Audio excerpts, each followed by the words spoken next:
My name is Scott McIntyre, and I am a cancer survivor. I am a co-owner of a truck dealership named Shamrock Truck Sales. Married for 34 years.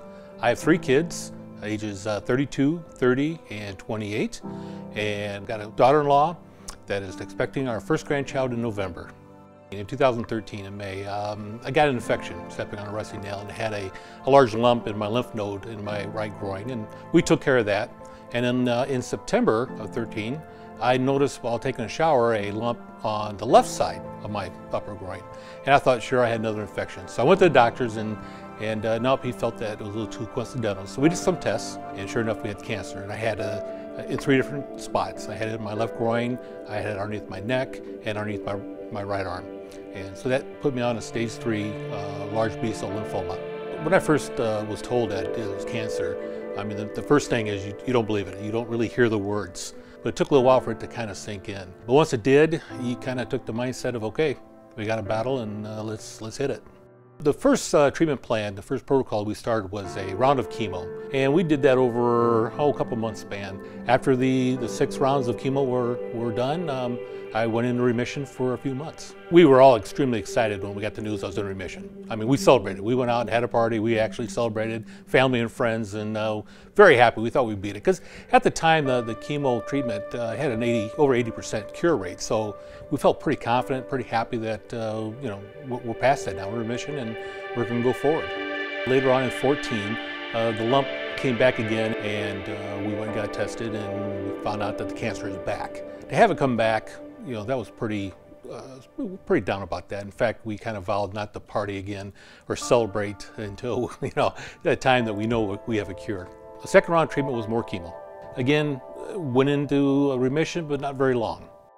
I actually was in the hospital for a blood clot in my shoulder and carotid artery neck area. When we took more tests, we found out the cancer was back again. That was pretty devastating news at that time, because then you really didn't know what was going to happen next. We knew it was going to go into some kind of transplant, you know, stem cell transplants. At that time, I was then referred over to the University of Chicago Hospital in their transplant department. We knew it was going to be a long stay in the hospital.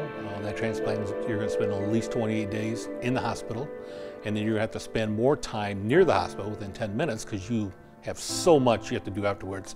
There are so many tests on a daily basis. And so that means your whole life kind of changed. So that means our life was in Chicago that sort of time. I really got to hand it to my wife, just my little angel with that, because, you know, she's the one that has to take the brunt of it.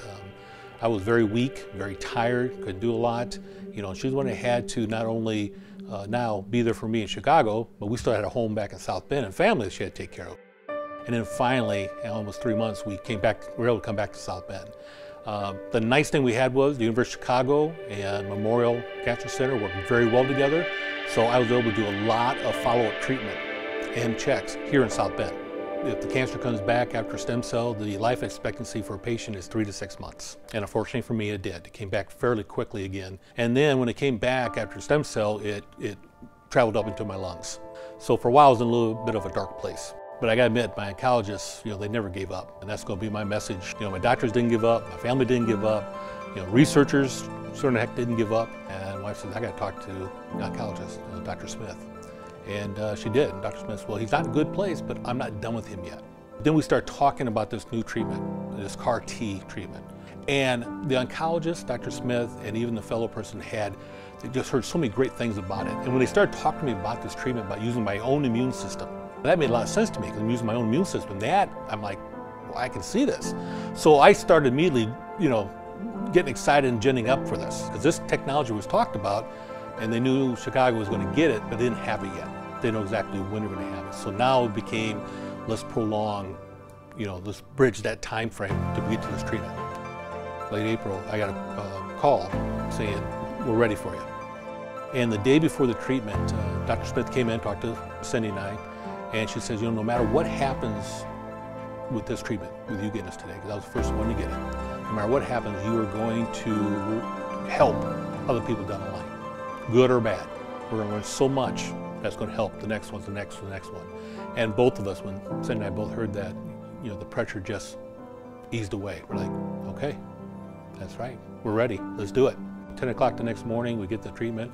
I had 16 people in my room, and Dr. Bishop calls in the nurse to bring in the T cells, and it came in a little pouch like this. 8 million cells in a little pouch. The whole transfusion took 10 minutes. I had my first scan after 30 days, and I'm sitting in the apartment, and the doctor called, and she was like, "I got wonderful news. You know, all of the tumors had shrunk 25 to 30%. Everything was in my lungs, everything was in my lymph nodes had actually shrunk after 30 days. Fantastic news. I mean, you couldn't be any happier, any higher with that kind of news. And you know, we left Chicago, came back to South Bend, and then I had another scan 90 days after that.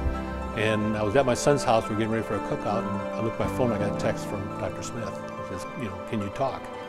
And I said, "Absolutely." So she called me, I went outside, they didn't anybody know what was calling, because I didn't know what news I was going to get.